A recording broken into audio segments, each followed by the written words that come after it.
Asante sana.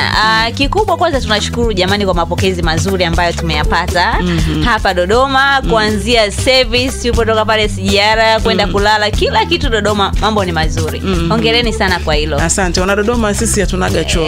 Kwa kweli hilo tumelishuhudia kwa macho yetu. Lakini pia lengo kuu lililotuleta hapa Dodoma ni programu yetu ya kuwawezesha wa mafundi nguo. Okay. Yes, ni mojawapo ya programu zetu zinazoendelea. Tulifanya mkoa wa Mwanza chini ya Ana Corrections na AFA, lakini sasa hivi tumekuja kuwajengea uwezo mafundi wote wa mkoa wa Dodoma. Okay. Tunaamini kwamba mafundi nguo wanafanya kazi kubwa sana. Hata wewe umevaa nguo hapo umeshona na fundi wako. Nimeshona na fundi wangu mmoja na kesho atakuepo. Yes. Nimeshampa taarifa. Sasa wanakuwa kuna vitu fulani ambavyo vinakuwa pengine hawavielewi vizuri.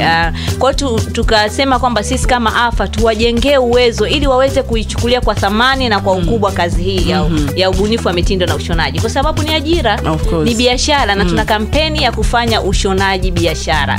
Watu waipende, watu waichukulie serious, iweze kuwaletea mafanikio makubwa na waifanye kwa ukubwa. Kwa hiyo tuko hapa kwa lengo hilo, na tayari program watu walishajiandikisha. Tutafanyia pale Roma Complex siku ya kesho.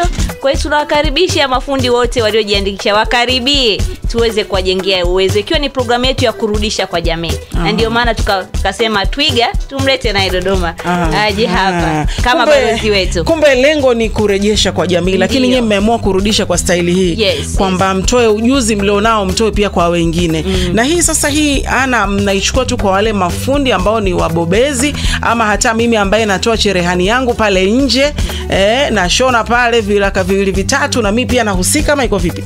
Okay, lengo ni huyo fundi aliyeweka cherehani nje.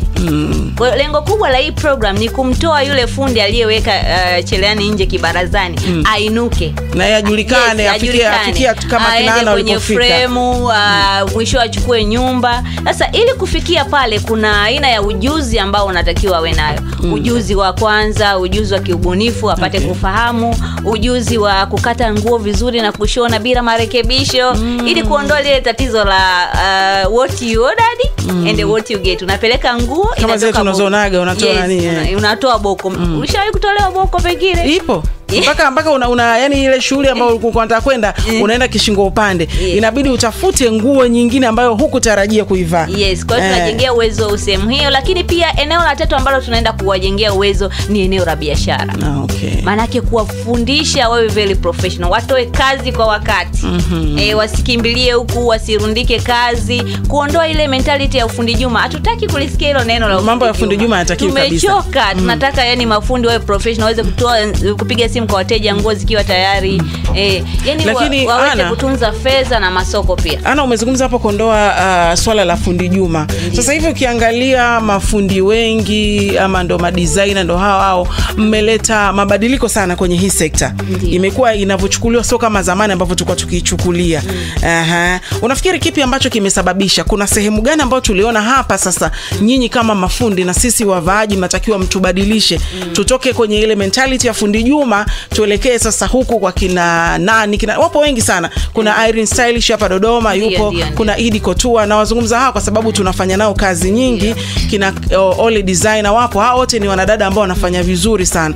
Unafikiri kwa nini kitu imekuwa hivi sasa hivi? Hii kitu imekuwa hivi kwa ajili ya na ujuzi ambao umewekezwa kwa watu.